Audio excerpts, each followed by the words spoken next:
Bwana awabariki ninyi wote. Je vous salue au nom de notre Seigneur Jésus-Christ. Ninawasalimu kwa jina la Bwana wetu Yesu Kristo. Nous voulons lire la parole de Dieu dans 1 Timothée, chapitre 1, Tunapenda kusoma neno la Mungu mubarua ya kwanza kwa Timotheo sura ya kwanza verset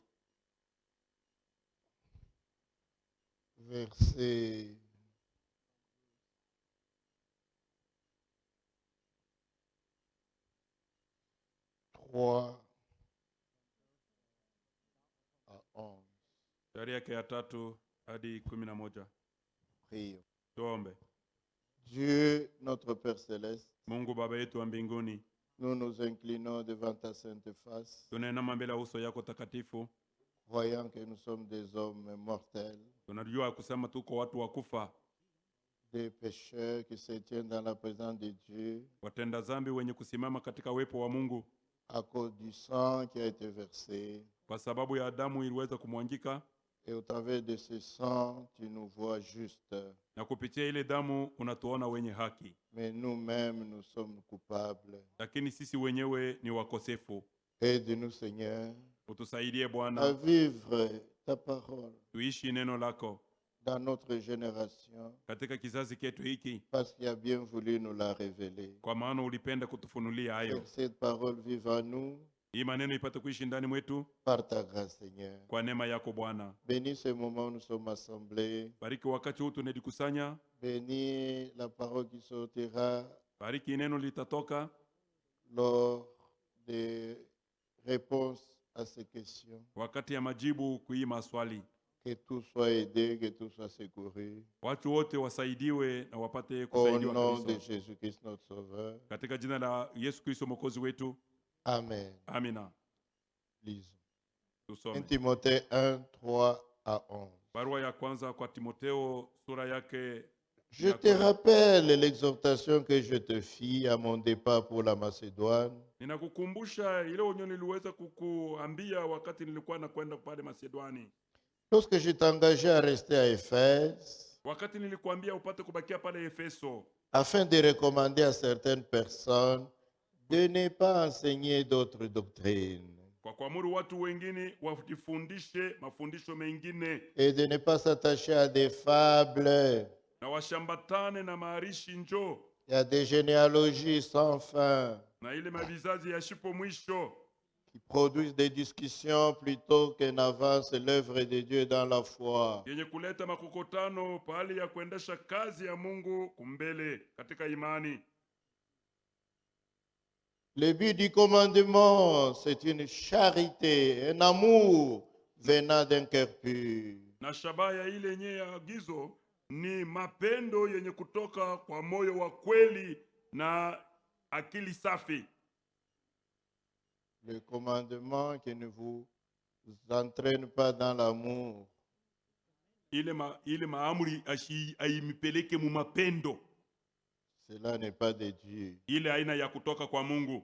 Le but du commandement, Shabaha ya ile amri c'est une charité venant d'un cœur pur, ni mapendo yenye kutokea kumoyo wa haki wa kweli, d'une bonne conscience ya zamiri ya kweli safi et d'une foi sincère. na ya imani ya kweli. Quelques-uns s'étant détournés de ces choses se sont égarés dans des vains discours. Wengine kisha kwenda mbali na hivi vitu walipotea katika mahutuba ya ubure.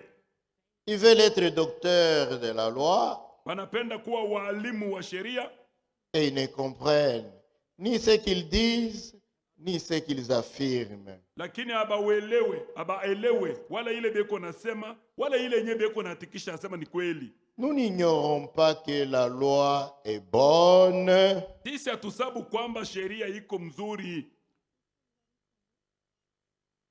pourvu qu'on en fasse un usage légitime, ni mpaka kama mnaitumia mnamna mzuri, sachant bien que la loi n'est pas faite pour le juste, wenye kujua ya kwamba sheria haikufaniwe njuu ya mwenye haki, mais pour les méchants et les rebelles, lakini ni njuu wa kuasi na watu wabaya, les impies, watu wachafu, et les pécheurs, na watenda zambi, les irréligieux wasioheshimia dini, et les profanes, na wajinga, les parricides, wajinga, non, parricides, et parricides, les meurtriers de leurs propres enfants ou de leurs propres parents, wauaji wa ndugu zao wa mwili, les meurtriers, wauaji, les impudiques, washerati, les infâmes.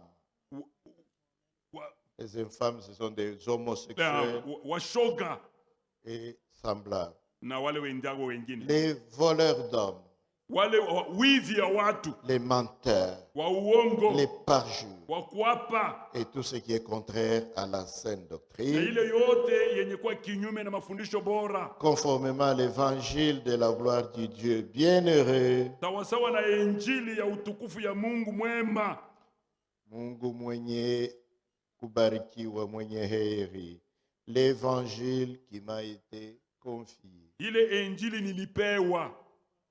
Que Dieu bénisse la lecture de cette parole. Mungu abariki usomi wa neno hii.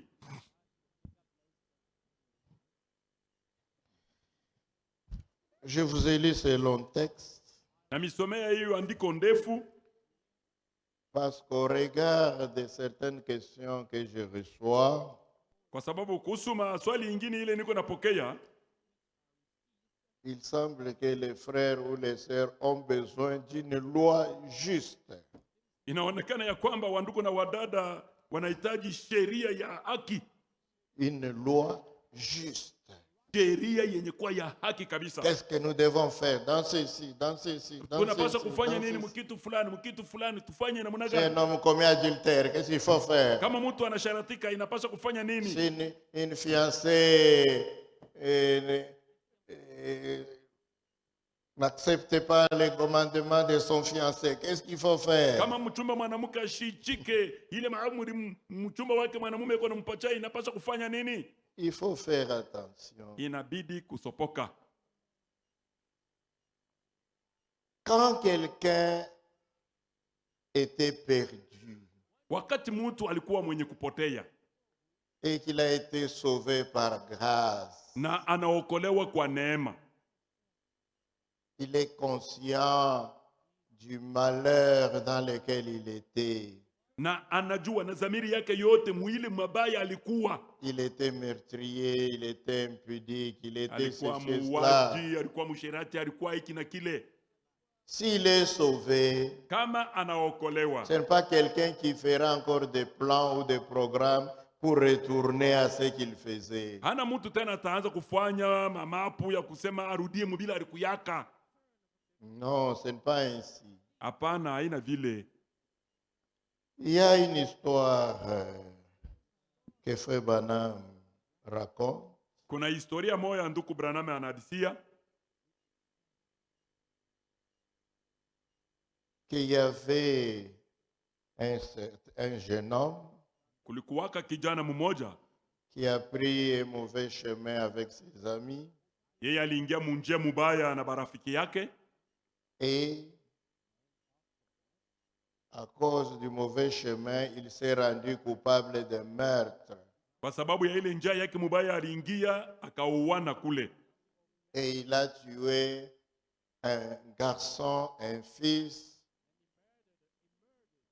du roi. na akaua mtoto wa mfalme. Le jugement Hukumu était sans appel. hakukuwa namna ya kusema bapate kumhurumia. Comme on dit aujourd'hui, c'était une flagrance. Vile wanasema leo ilikuwa kamata mambo, C'était tellement ilikuwa évident. Il- On vous attrape, on vous condamne sur les champs, c'est fini. pana kubamba muile mambo ni kukua pale pale kunaisha. Il était condamné Alihukumiwa pale pour avoir tué le fils du roi, kwa kuua mwana wa mfalme, le chef du pays, le président ou le roi. raisi wala mkubwa wenyewe wa nchi, mfalme, Vous tuez son fils. unaua mwana wake. On a jugé, Pana on musambisha, l'a mis en prison, il attendait juste qu'on l'exécute. akamweka gerezani. Alianza kuongojea tu apate kuuawa, à moins que le roi lui-même lui fasse grâce. ni mpaka kama mfalme ye mwenyewe anamhurumia. Les rois et les présidents ont ce pouvoir Wafalme na waraisi wanaekalaka na ile uwezo ya kufanya vile, de faire grâce aux coupables. ya kumfanishia neema ama kumwachilia mkosefu. Et le roi dit, je voudrais voir un peu ce garçon qui a tué mon fils. Na mfalme akasema, ninapenda nimuone kwanza ule kijana mwenye aliua mwana wangu. On le lui a présenté. Baka muonyesha aye. Ainsi donc c'est toi qui as ôté la vie à mon fils. Kumbi ni wewe ndio ulimuua mwana wangu? Oh, je ne savais pas. C'était un accident. Vous voyez, il a commencé à balbutier des excuses. Cela ne pouvait pas le sauver. Mais le roi dit, mon fils, c'était mon fils unique. Tu l'as tué. Je n'ai plus d'autres fils.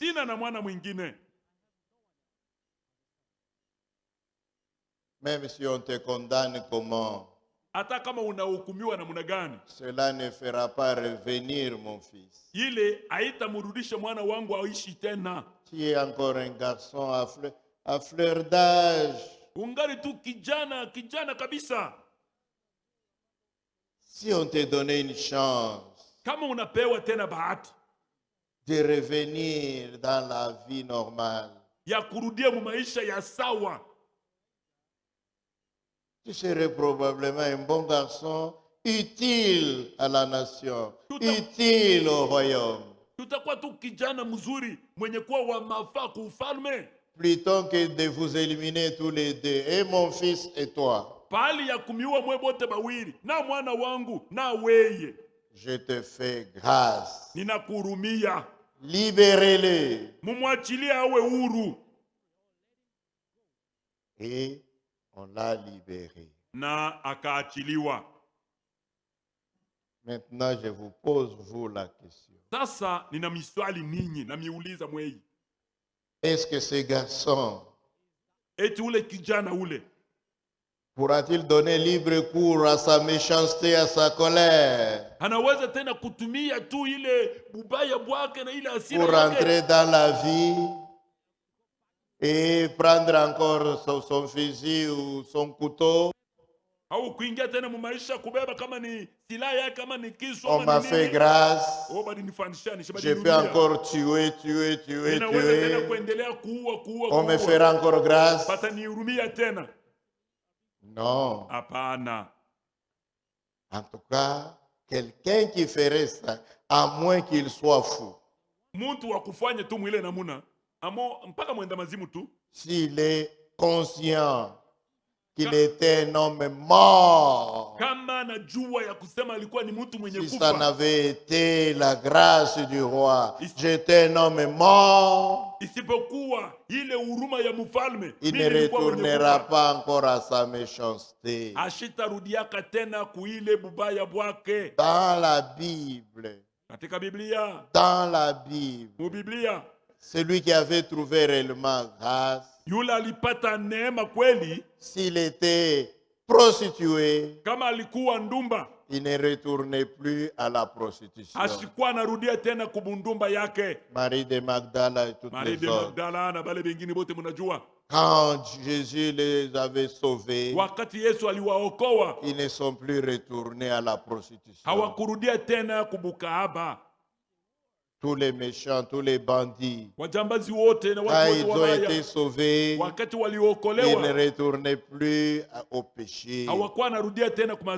Et Jésus a dit à la femme adultère que tout le monde voulait lapider. Et Jésus a dit, celui qui n'a pas encore commis un seul péché dans sa vie, il jette la première pierre sur cette femme. kwanza jiwe juu ya huyu mwanamke. Et pendant que tout le monde commençait à réfléchir, Wakati watu wote walikuwa Jésus était incliné sur le sol, Yesu alikuwa mwenye kuinama pale chini en train d'écrire. eko anaandika. Qu'est-ce qu'il écrivait? Je ne Alikuwa sais pas. anaandika nini? Sijue. Il voulait seulement leur montrer Alipenda tu que kuwaonyesha ya c'est kwamba lui qui a écrit la loi yule aliandika sheria sur les pierres pa mawe et qui a remis à Moïse. na alimpatia hayo Musa. C'est lui qui a donné cette loi. Ule mwenyewe alileta ile Et sheria. c'est lui-même qui se trouve devant vous. Ni yeye mwenyewe ule iko mbele yenu.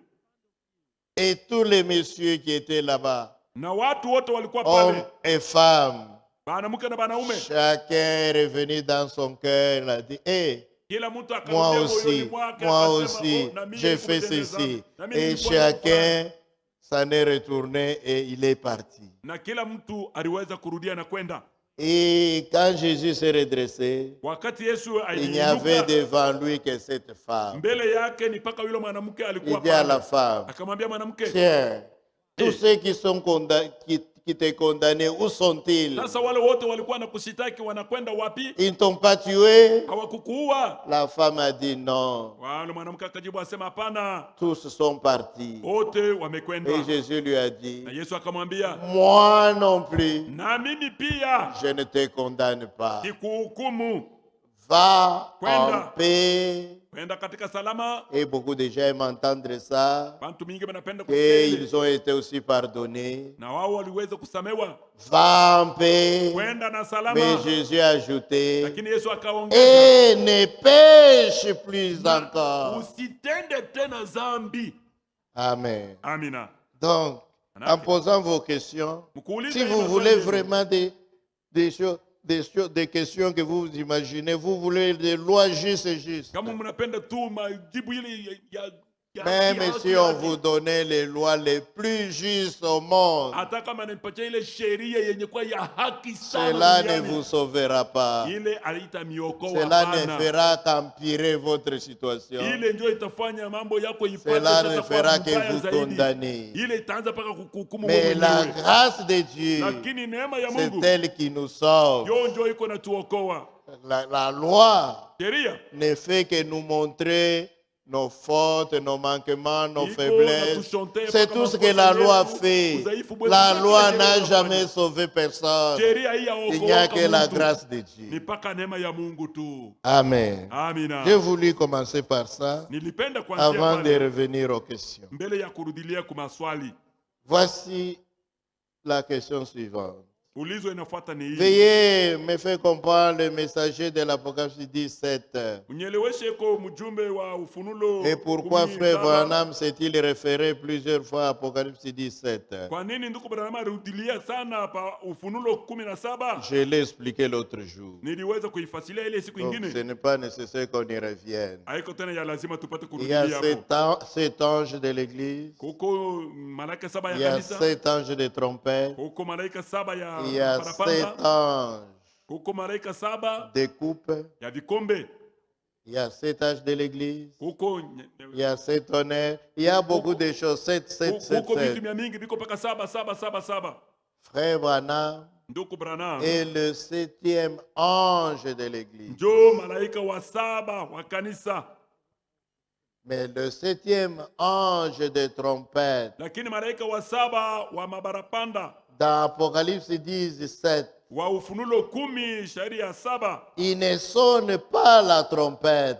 hawishipike paragumu. On annonce que quand il sonnera la trompette, Banatangaza kwamba wakati atakapopika baragumu, et ce 7e ange de trompette na ule malaika saba wa baragumu sonne la trompette dans Apocalypse 11, verset 15. anapiga baragumu mu Ufunulo 11 shairi ya Et 15. quand il sonne sa Na trompette, wakati anapiga baragumu yake c'est pour annoncer le début ou l'entrée dans le millénium. ni kutangaza mwanzo wa utawala wa mwaka 1000.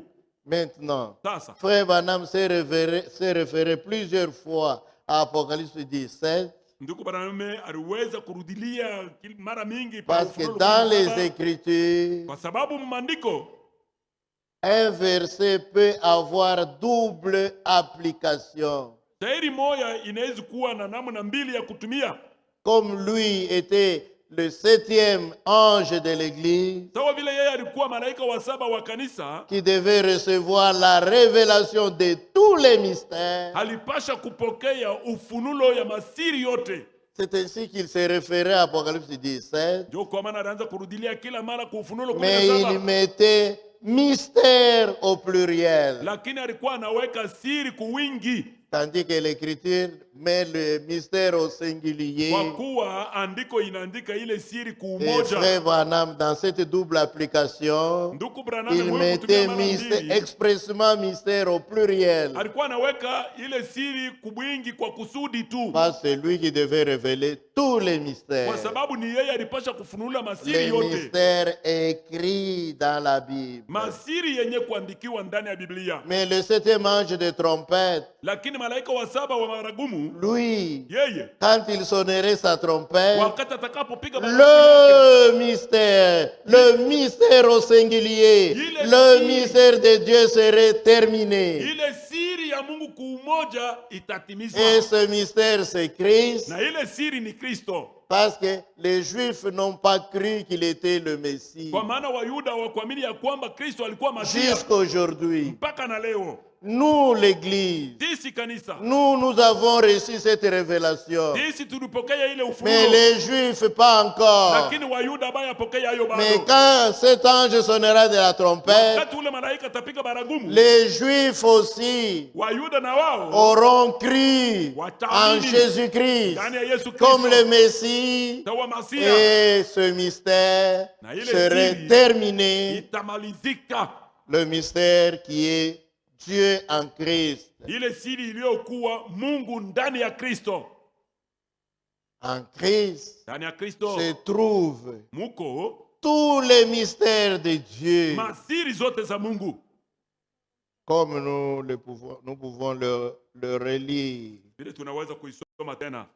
dans Colossiens 1, dans Colossiens 2,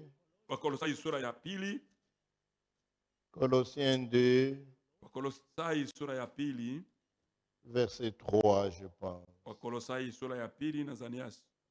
Verset 2 à 3. Afin qu'ils aient le cœur rempli de consolation, qu'ils soient unis dans la charité et enrichis d'une pleine intelligence pour connaître le mystère de Dieu. Savoir, ou bien c'est-à-dire Christ.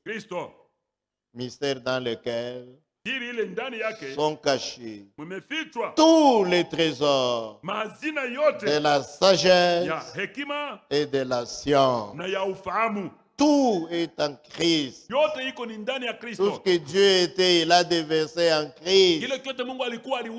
C'est ça le mystère. Si vous lisez Apocalypse, Matthieu 13, Jésus dit, il vous a été donné de connaître les mystères. Les mystères au pluriel, ce sont les mystères de la parole. Mais le mystère au singulier, c'est Christ. Et c'est ce mystère qui sera connu aussi par les Juifs. Ok, nous passons. Quand est-ce que sera la fin des temps de la grâce?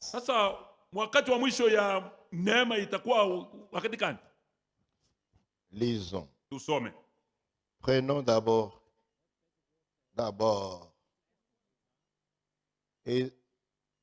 Isaïe 49.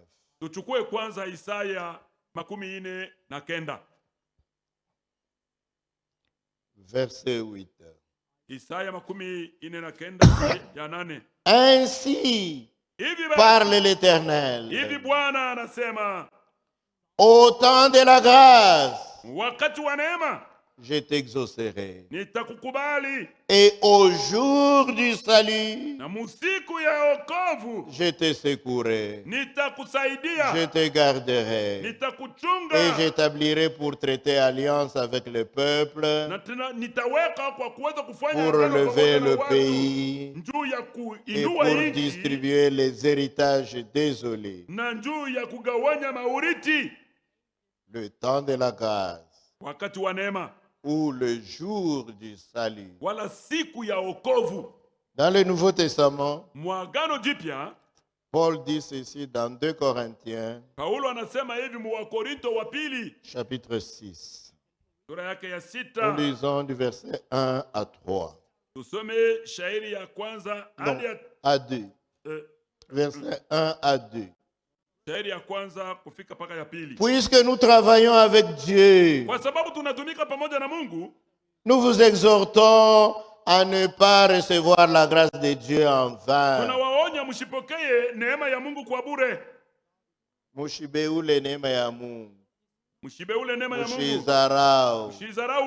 Mushipokee mubiabule sa kintu ya bure. Ne recevez pas cette grâce comme une chose vaine. Car il dit, kwa maana anasema, au temps favorable, wakati wenye kukubaliwa, je t'ai exaucé. Nilikukubali. Au jour du salut, siku ya wokovu, je t'ai secouru. Nilikusaidia. Voici maintenant tazama sasa, le temps favorable. ndio wakati wa kufanya. Voici maintenant le jour du salut. ndio yenyewe siku ya wokovu hii. Le temps favorable, wakati wa kufai, ou le temps de la grâce. wala wakati wa neema.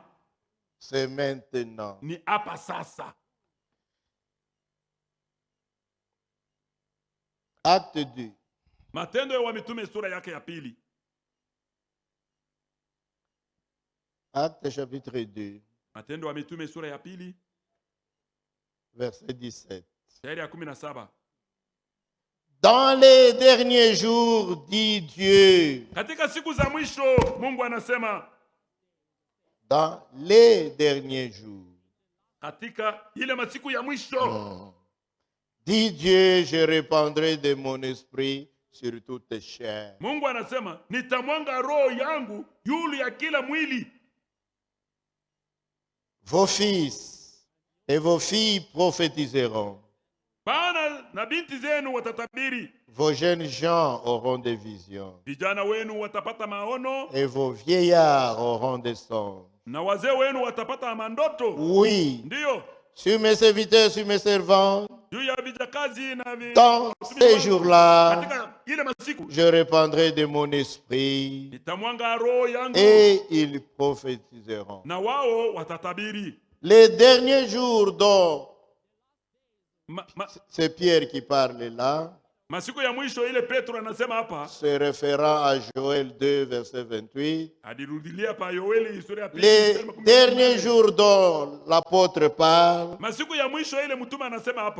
ce sont les 2 jours, c'est-à-dire les 2000 ans de la grâce.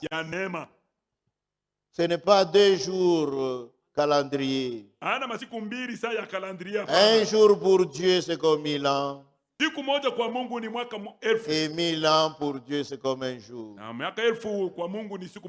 temps de la grâce, ce sont les 2000 ans de la grâce, la période accordée aux gentils et au monde, pendant lesquels Dieu déversera son esprit. Ce sont les 2000 ans qui sont donnés à l'humanité pour recevoir le Saint-Esprit. Amen. J'ajoute Hébreux 3. Verset 7 à 13.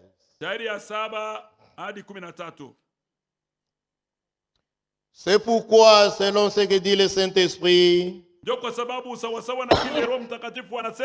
aujourd'hui,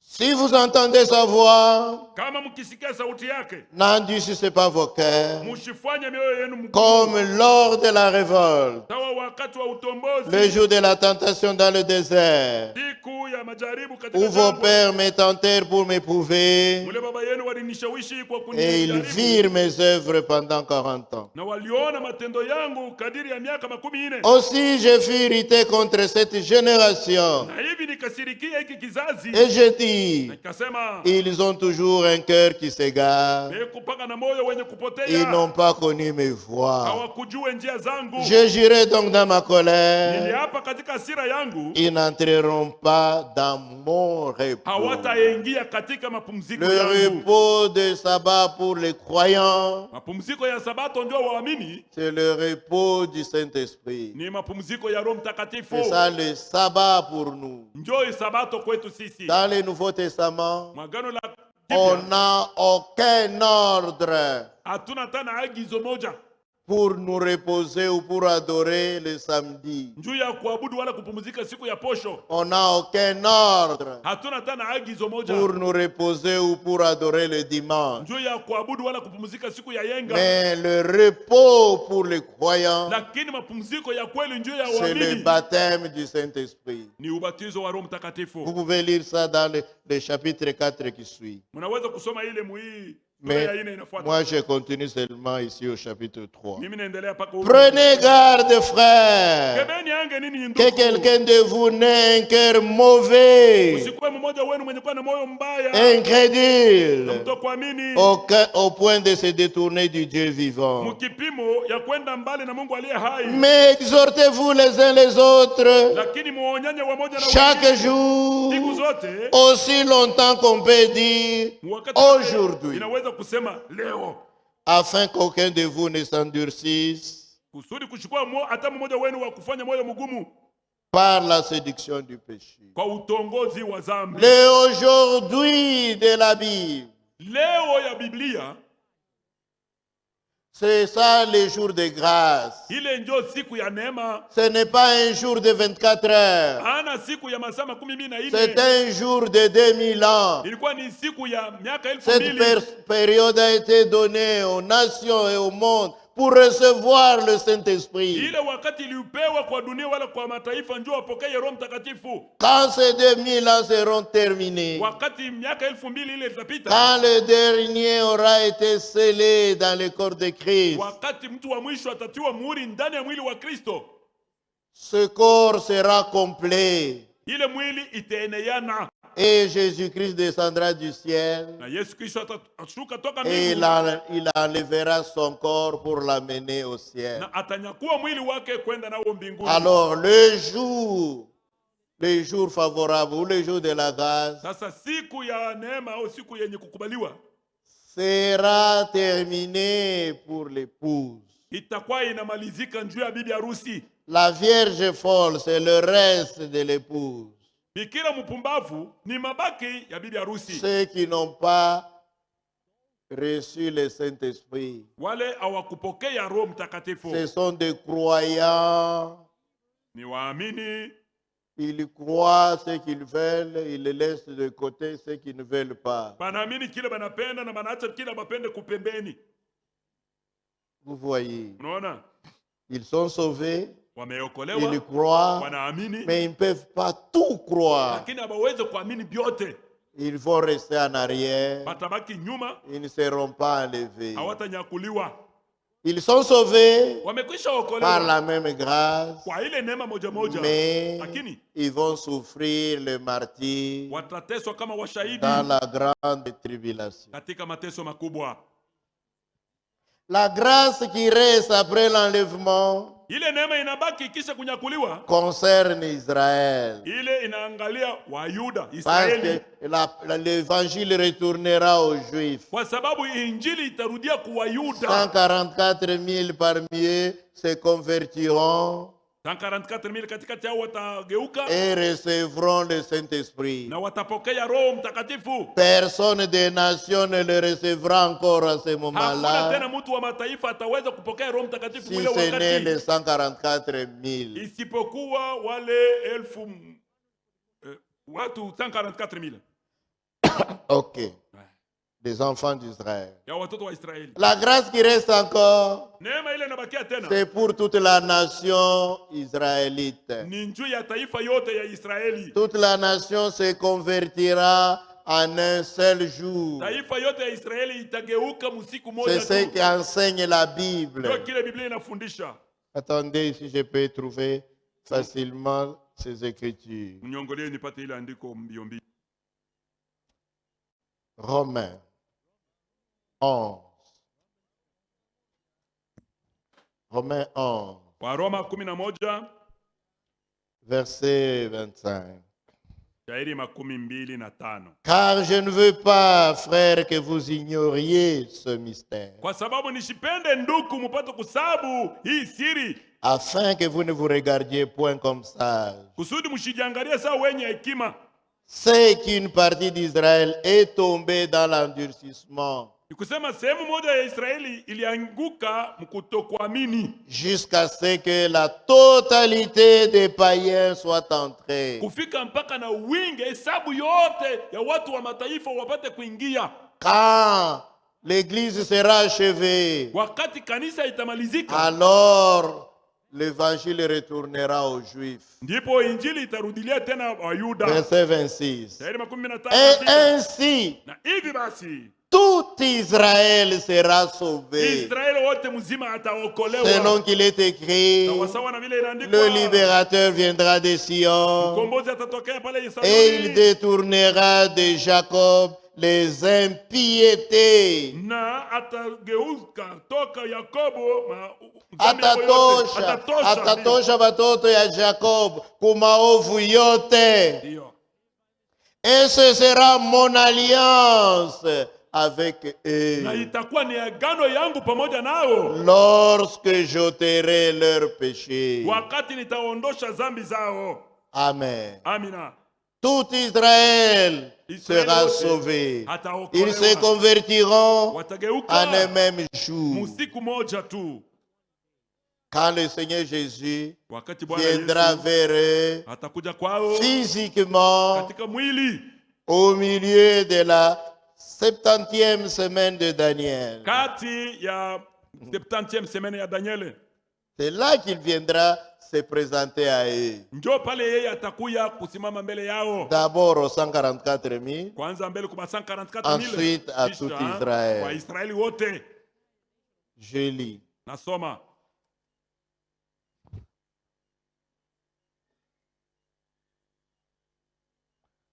Ésaïe Isaya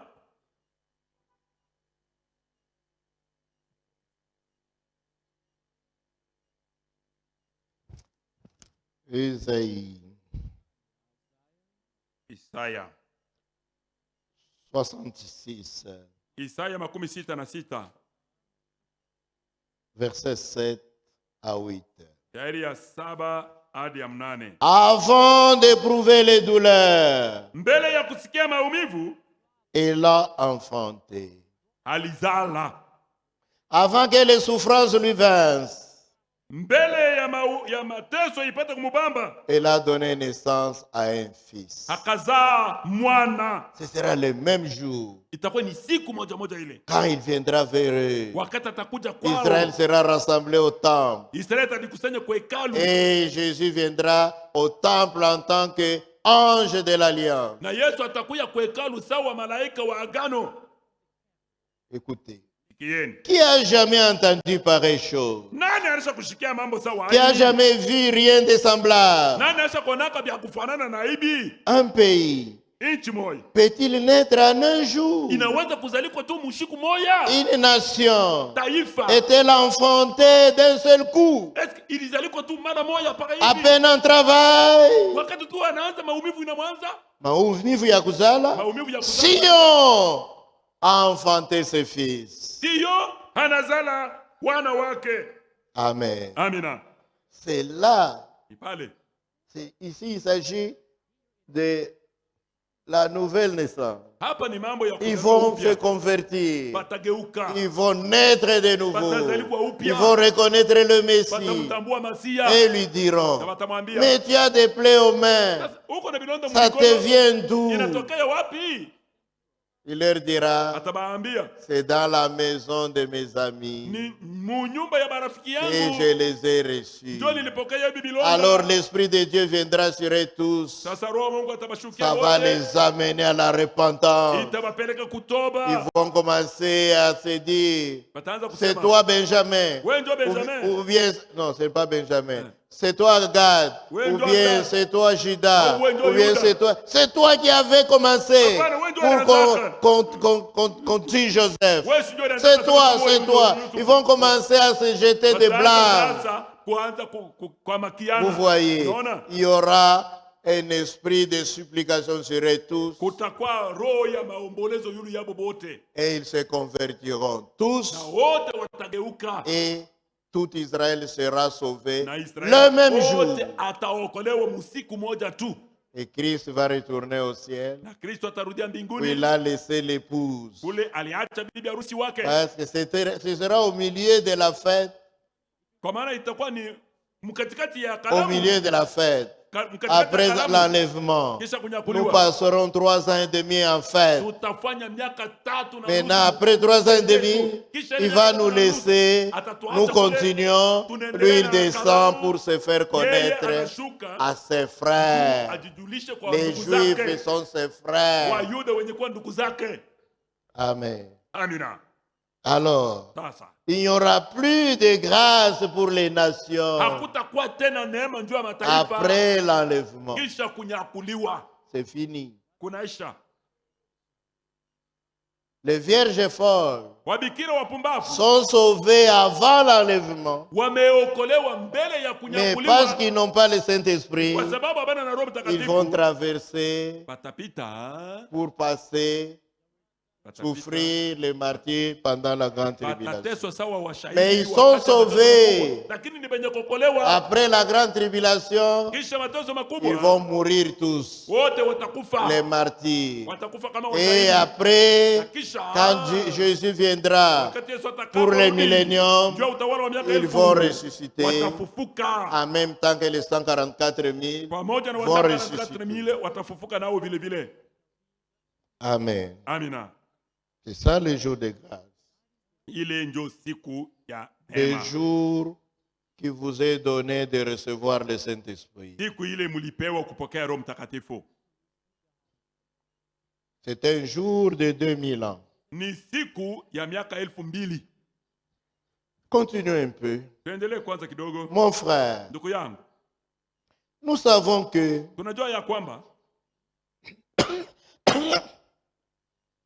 excusez-moi. Nous savons que l'homme a le corps, l'esprit et l'âme. Maintenant, si l'homme meurt, on enterre le corps. Alors l'âme et l'esprit vont où? À la première mort, à la mort physique, la mort que nous connaissons tous. C'est seulement le corps qui meurt. L'âme et l'esprit sortent et sont reçus par un autre corps.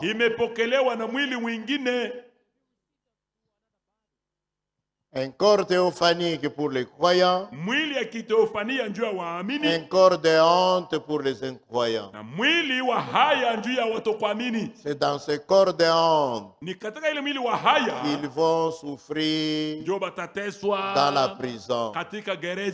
Dans le corps de théophanie, les croyants vont au paradis.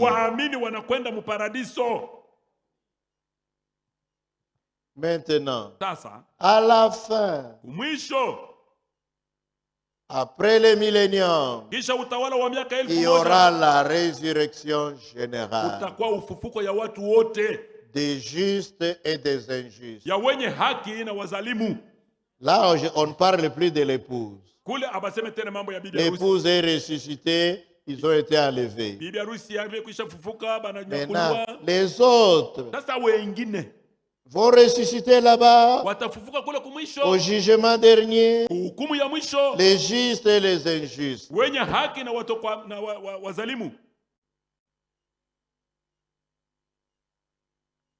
Maintenant, Sasa quand le jugement va terminer, wakati ile hukumu les itamalizika, justes vont entrer dans la vie éternelle, wenye haki dans la wataingia gloire, katika uzima wa milele, katika dans utukufu, l'éternité. katika umilele. Les incrédules, les méchants, Watokuamini, watu tous wabaya, ceux qui ont refusé de croire, wale wote walikataa kuamini, seront condamnés watahukumiwa et jetés dans les temps de feu. na kutupa katika tanuru ya moto.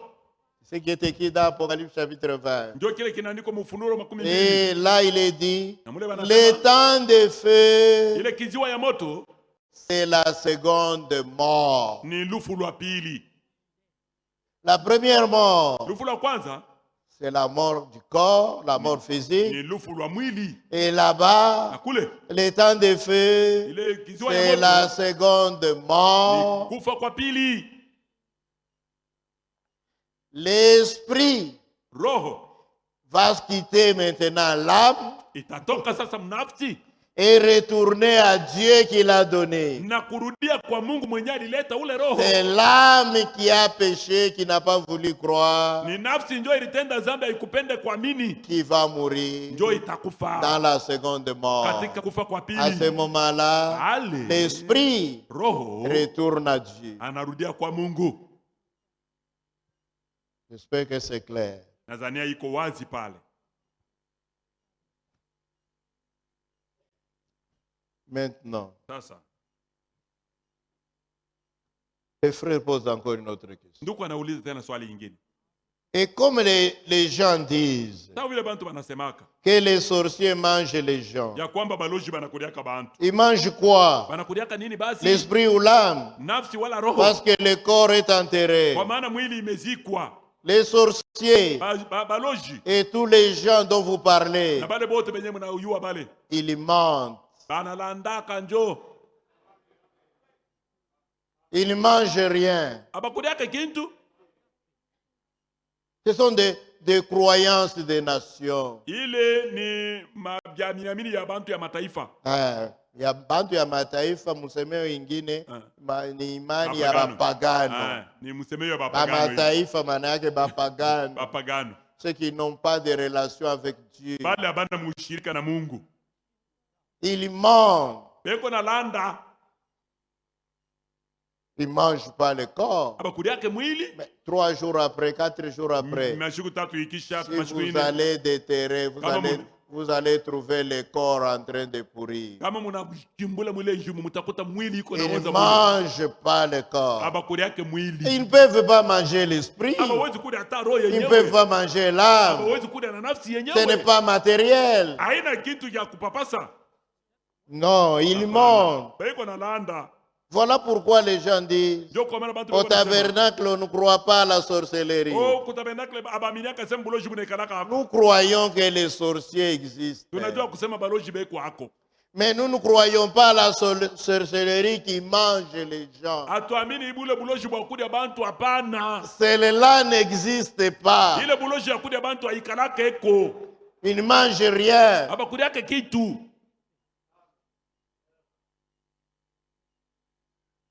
Je n'ai pas beaucoup de temps pour commenter. Ce sont des menteurs. Ni wa uongo ule watu wale. On trouve un petit garçon comme ça. Unakuta kijana mtoto mkidogo pale. Parce que son papa le fouettait tout le temps. Juu mzazi wake alianza kumupika fimbo kila mara. Le petit garçon. Ule kijana un garçon de 12, 13, 15 ans. Ule mtoto wa miaka 12, 13. Mon papa a exagéré. Baba yangu ananipitisha. Je vais aussi lui faire voir. Na mimi nitamuonesha sasa. Papa. Shi tunalukaka bushi. Nous volons la nuit. Quoi? Hein? Oui, tunalukaka bushi. Nous volons la nuit. Noël. Noël. Aita pita. De Noël ici ne passera pas. Tutakukuria. Nous allons te bouffer. kule tuliendaka là que nous allons, tuliisha kukubeba, nous t'avons déjà pris, tunakulobeka mumutoni. nous t'avons déjà mis dans une rivière. Jo kwa maana unashikiaka C'est mafievre. pourquoi tu as des fièvres tout le Ni temps. mumutoni tulisha kukulobeka. Nous t'avons déjà plongé Hii dans une Noël rivière. haitapita. Cette Noël ici ne passera pas. Le papa de cet enfant, Maintenant, un capitaine de l'armée congolaise, Angaria angaria capitaine Regarde kutetemeka. maintenant ce capitaine, comment est-ce qu'il tremble. Mina mifanye nini? Qu'est-ce que Mina je mifanye fais? nini? Qu'est-ce que je Aseme fais? non. Non. On a exagéré. Non, tu exagères. Hii Noël haitapita. Cette Noël ici, ça ne passera pas qu'on t'ait bouffé. Jo capitaine kwanja kuwayawaya Voilà les capitaines kuma en kanisa. train de vagabonder dans toutes les églises. Bani délivrer. Comme des livres. Bani toshe kumai. Qu'on puisse Hivi na hivi. Anaenda huko abiende. elle Anaenda va huko, là-bas, anaenda. il va de l'autre, ça ne va Je ne pas. sais pas si quelqu'un lui a dit, va un peu au tabernacle Kwenda là-bas. kwanza mbele kule kutabernacle. Va voir tel Kwenda pasteur. mbele uone Il est venu voir frère Ekaka. anakuwa kumuona ndugu Ikaka. Frère Ekaka dit, Ndugu Ikaka anamwambia c'est faux. ni bongo Capitaine, capitaine. n'aie pas peur. Hapana kushikia boka. Ton garçon là ment. Ule mtoto wako mwanaume yuko na kulanda. Je vais te le prouver. Acha nikuoneshe ni wapi. Umwita kuya. Tu l'appelles qu'il vienne ici. Banaenda kukubeba. On est allé le chercher.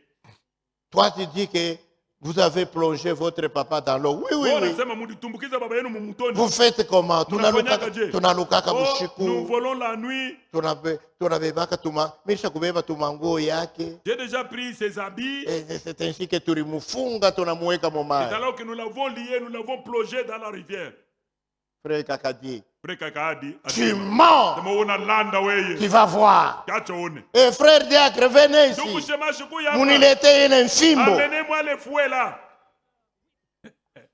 Weye unakuriaka bantu. Est-ce que toi tu manges les gens? Tu toi? vas voir. Ah, attends, On tu va vas te voir. chicoter. Utapigwa fimbo Ta leo vile unasikia. deja aliteswa na mfimbo ya papa. Comme il avait souffert déjà Bana des fouets de muonesha son papa, mkaba wa ngombe wa burefu hapo. on lui a montré la scène. Ah, ni vya bongo, ni vya bongo. C'est faux, c'était mensonge. Et frère Dio capitaine, Et Nanduko Noël anamwambia va capitaine, passer, Noël bonne année itapita, va na passer, bonne année butapita. tu ne vas pas mourir. Hautakufa. Ce sont des menteurs. Ba ubongo aba bantu.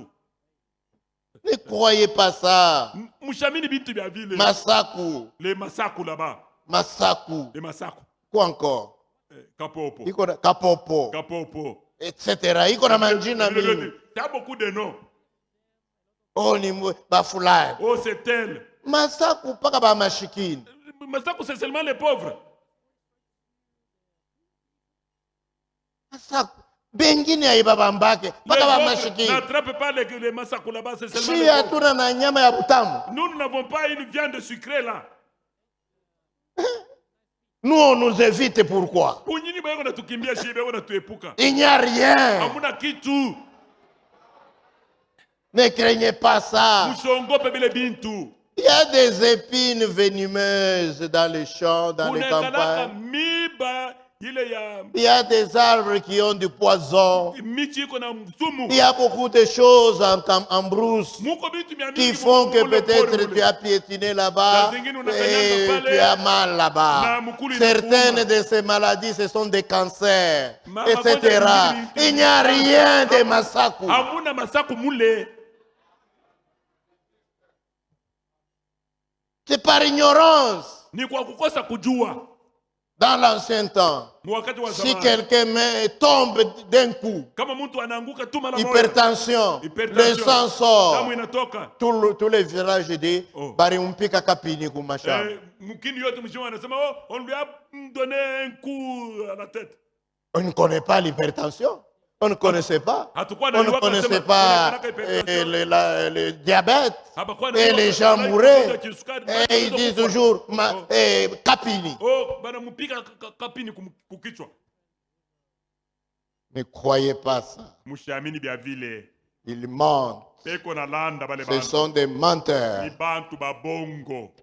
Écoutez, Mushikie. Jérémie, Yeremia.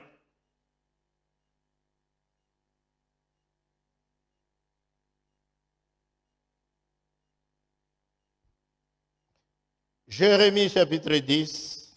Yeremia sura yake ya 10.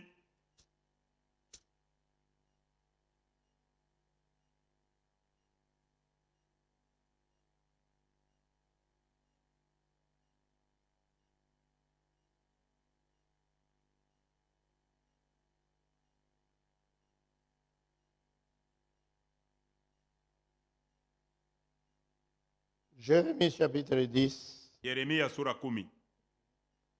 Verset 1. Tari ya kwanza. Écoutez la parole Sikieni neno. que l'Éternel vous adresse, maison d'Israël. Bwana anawaambia ninyi nyumba ya Israeli. Ainsi parle l'Éternel. Hivi Bwana anasema, n'imitez pas la voix des nations. Mushifuatilishe wala kuiga njia za watu wa Et ne mataifa. craignez pas les signes du ciel. Na musiogope maalama ya mbinguni. Parce que les nations les craignent. Kwa sababu bapagano beko na yongopa. Car Njoo. les coutumes des peuples Mabisele ya bantu ne sont que vanité. ni ubatili tu mtupu. Bintu bya bon. Ce sont des mensonges. Bintu bya bon. Des mensonges. Vous voulez trouver une autre écriture? Toujours dans Jérémie. Paka umu Yeremia umu.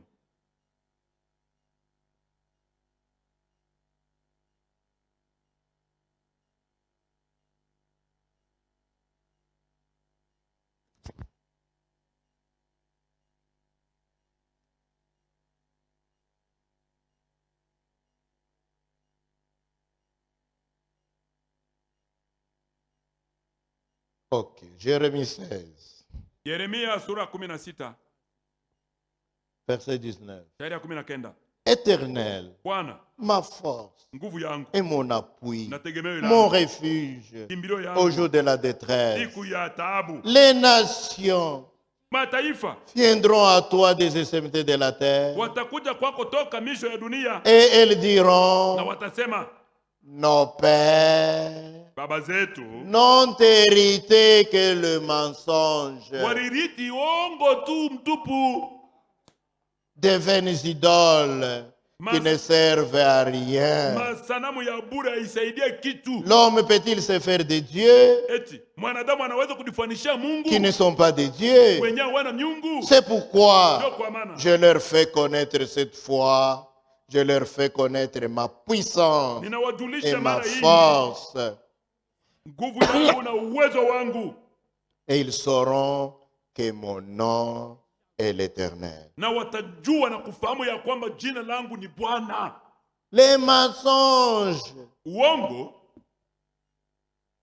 appris des pères, de génération en génération. baba zetu walijifunza buongo bule mizazi na Ni bongo mizazi. bunatoka kubangambo wa zamani. Beko na pianana hapo kufika na leo. Des mensonges. La bongo tu beko na pianana hapo. Il n'y a pas deux vérités dans le monde. La seule vérité, c'est la parole de Dieu. Kweli peke yayo mundunia umu ni paka baby. Croyez la parole de Dieu. Muamini neno la Mungu. C'est tout. Basi. Ok. Sawa. Il ne mange rien. Abakuri yake kintu bao. Il est temps. Je prends cette dernière question. Wakati natimia nibebe hii ulizo ya mwisho. Je ne sais pas si je vais arriver à expliquer ça. Sijua kama tafikia mkuifasilia. Dans la prédication de Frère Branham, Mumahubiri ya ndugu Branham, soyez certains de Dieu. muwe uhakika na Mungu. Du 25 janvier 1959. Le 25 janvier 1959. Paragraphe 6. Fungo yake 6. Frère Branham dit, Ndugu Branham anasema, citation, anataya ili et jamais un croyant na kamwe Mukristo ne devrait épouser un incroyant. hashwezi kuoa mtokuamini En mwanamke. aucun cas. Ataje. On devrait toujours se marier entre croyants. Inapasha kuoana paka kati ya waamini. C'est le frère lui-même qui a donné cela. Maintenant, ceux des dénominations ne sont-ils pas des croyants?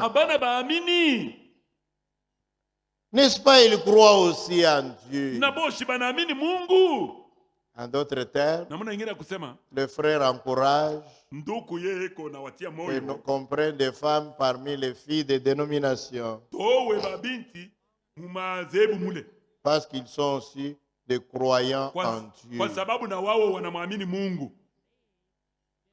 La foi en Dieu ne suffit pas. Les musulmans croient en Dieu. Les bouddhistes croient en Dieu. Toutes les religions païennes croient en Dieu. Toutes les religions chrétiennes croient en Dieu. Mais il faut aussi croire Dieu. Croire ce qu'il dit. Croire seulement en Dieu. Ça ne suffit pas. Même Satan croit en Dieu. Mais il ne croit pas Dieu.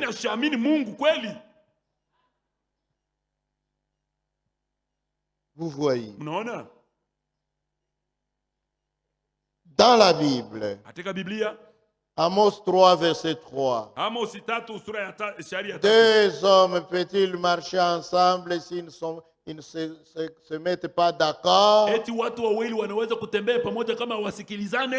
Non. Dans 2 Corinthiens 6, verset 14.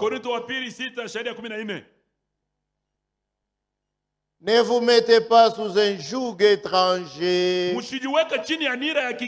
avec les infidèles. Mushijifunge munira moya ya kigeni na basho kuamini. Et le mariage est l'un des liens les plus solides. Kia nguvu. Kama unafungana na washo kuamini. Si tu te lis avec une incroyante, votre foyer sera en conflit. Dans des choses de la foi.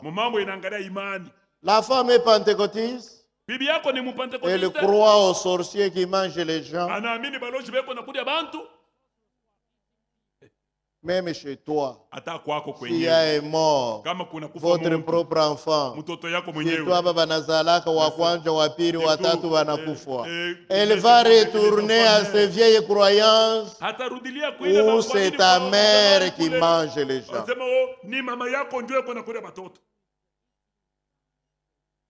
Vous voyez.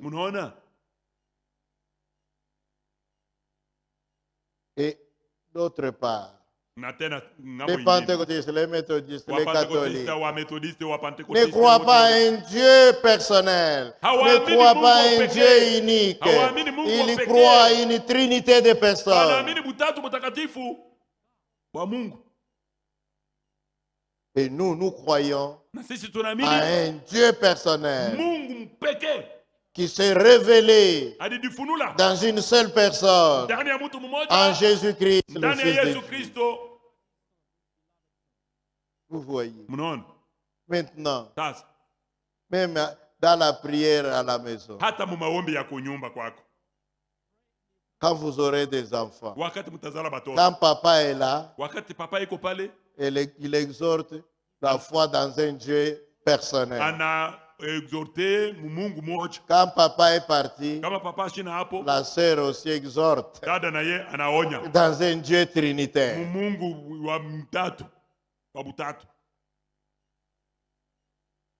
C'est un manque de vision pour l'avenir. L'avenir de vos enfants. Quand vos enfants seront en âge de croire, ils vont se poser la question: est-ce que c'est le Dieu de papa qui est vrai ou bien c'est le Dieu de maman qui est vrai?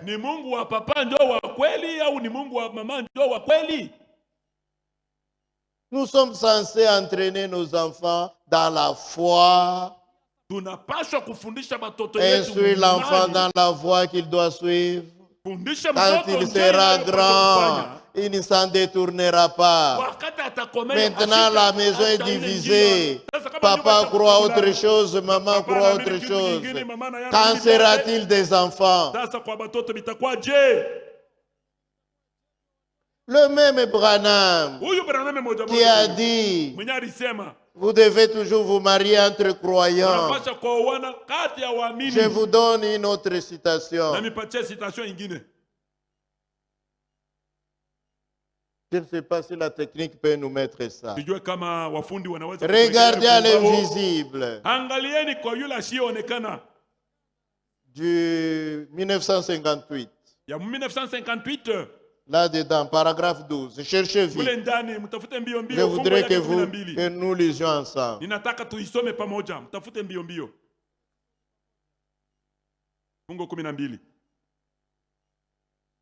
Regardez à l'invisible 1958. Regardez à l'invisible de 1958. Ça doit être 3 octobre ou quelque chose comme ça.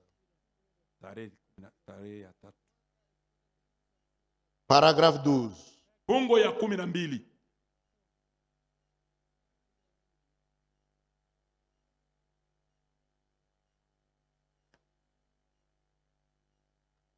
On se demande parfois si nos techniciens aussi suivent les prédications. On m'a posé la question. Est-ce que les gens qui prennent les caméras là, ils suivent aussi la prédication? Ou bien, utakufa mu kanisa na caméra. Tu mourras dans l'église avec ta caméra là. Ok. Voilà. Suivons ensemble. Il y a quelques jours, je suivais une émission à la radio en venant à l'école du dimanche. Et l'on avait organisé une table ronde avec les adolescents de Louisville. Banaïta ba jeune, conférence, débat, forum. Continuons. L'une des choses les plus importantes, c'était pour une fille de trouver un garçon aux cheveux bouclés. Fille moya anasema kwangu kitu ya munene kabisa. Quelque chose de plus important pour moi, ni kupata garçon wa nywele ya maboucle. De trouver un garçon aux cheveux bouclés. Pour les garçons, la chose la plus importante pour les garçons, c'est de trouver une fille aux beaux yeux bleus ou bruns. Ni wakati mtapendaka kuoa mwanamke wa macho ya bleu. C'est ça la chose la plus importante pour lui. Cela change-t-il quelque chose? Il semble que c'est une chose importante pour un adolescent. Mais ce n'est pas la chose la plus importante. La chose la plus importante, c'est de trouver votre Dieu. Merci pour votre amen. Même si c'est un peu timide, merci beaucoup. Votre créateur. Ne faites pas de mariage mixte. Épousez un garçon qui croit exactement comme vous. Car après tout, servir Dieu est la chose la plus importante que nous sommes appelés à faire sur cette terre. Et si vous épousez, na kama unaoa, vous faites ce qui est contraire à cela, na unafanya kenye kwa kinyume na hii, mimi vous nasema payerez pour cela utalipa njuu ya ile dans les jours à venir. masiku ya kumbele. Pabulongo hapa Hapa utalipa. pa dunia tu payeras certainement. Continuons. Endelea. Vous devez toujours vous en souvenir. Munapaswa kuikumbuka. Je peux même m'arrêter là. Naweza kusimamia hata pale. Non. Hapana. Il ne faut pas que vous soyez dans une maison, Haipaswi kuwe munyumba une maison avec des conflits spirituels. munyumba muku pana makokotano ya kiroho. L'homme croit une chose, la femme croit une autre chose. Bwana anaamini kitu kingine, mke na yeye anaamini kitu kingine. L'homme croit que Bwana anaamini kusema mettre le maquillage sur les lèvres, c'est faux. kupakala tupenta kumilomo ni La mubaya. femme dit, Mke na yeye c'est anasema beau. nasema wewe biko vizuri. Vous allez maintenant vous disputer. Sasa mnaanza kukokotana. Non. Hapana. Épousez quelqu'un Oa mtu qui croit exactement comme vous. ula anaamini kabisa kabisa sawa wewe. Vous allez éliminer ces conflits-là. Mutaepuka ile Et puis makokotano. vous saurez comment entraîner vos enfants, Na mutajua votre jinsi gani famille, ya dans kufundisha les watoto choses yenu de Dieu. mubintu bya Mungu. Amen. Amina. C'est ça la vérité. Ile ndio kweli ya kweli yenyewe. Je pense, quelqu'un m'a posé une question, je ne sais pas si c'est au bureau. Sijui waliniuliza kama ni ku office kama ni wapi. Ils s'étaient mariés dans le monde, ils ont des problèmes à la maison. Bali wanaka mdunia beko na mambo kunyumba kwapo. Quand l'homme a cru, la femme est restée dans sa dénomination. Wakati bwana aliamini, bibi alibakia mzehebu yabo. Et là, ils ont un problème. Sasa beko na mambo. L'homme dit, Bwana anasema, nous allons voir le pasteur. twende tukamwone La mchungaji. femme dit, Mke pas anasema, question. hapana. Vous irez vers quel pasteur? Sasa mtaenda kuona Vers le mchungaji prêtre gani? catholique? Kwa bapadri bakamkatolika. Avant que vous commenciez, il vous fait d'abord comme Mbele ça. ya mwe kwanza mbele anabifanya mbele alama ya msalaba. Non. Hapana. Épousez quelqu'un Owa mtu qui croit mwenye kuamini exactement kabisa kabisa comme vous. sawa weye. Cela est plus important. Ile ni ya muhimu sana. Maintenant, Sasa comme j'ai commencé à dire, si vous avez trouvé grâce devant Dieu, kama mulipata neema mbele ya Mungu, vous comprendrez les choses de la bonne manière. mutaelewa bintu mnamuna Mais mzuri. si vous pensez que Kama unazania kwamba c'est seulement pour dire non, frère, Hapana, ndio ya kusema allez-y, hapana, frère, prenez wende même une bonne pentecôtiste. Beba hata Ça mpatilizo va. mzuri. Même si on Okay. vous donnait cette Hata kama autorisation, tunakuruhusu ça ne vile va pas vous aider. haitakusaidia. Ce qui peut vous Kile aider, kinaweza c'est kukusaidia de savoir ni kujua que dans la maison, ya kwamba il ndani n'y ya a pas nyumba de conflit sur la foi. hakuna makokotano yulu ya imani. Nous arrêtons là aujourd'hui. Que Dieu vous bénisse. Tunasimamia hapa leo. Mungu amibariki. Aïe, aïe, aïe, aïe. Nous allons tout doucement, Tuko naenda pole pole alors que demain c'est vendredi déjà. kwa kuwa kesho mkazi tano tena deja, Mais je ne crois pas na siwazie que j'arriverai au bout de toutes les questions qui me restent. kufika kumwisho ya hii maswali yote inanibakiria. D'ici à demain, c'est impossible. Kufika kesho hapana, Nous siwazie. irons jusque dans la semaine prochaine. Tutatambuka na juma kesho. Lèvons-nous pour dire un mot de prière, Tusimame kwa kusema un mot maombi de kidogo, remerciement à Dieu tupate kumshukuru Mungu à cause de tout ce que nous avons entendu. kwa sababu ya yote tunatoka kusikia. Prions. Tuombe.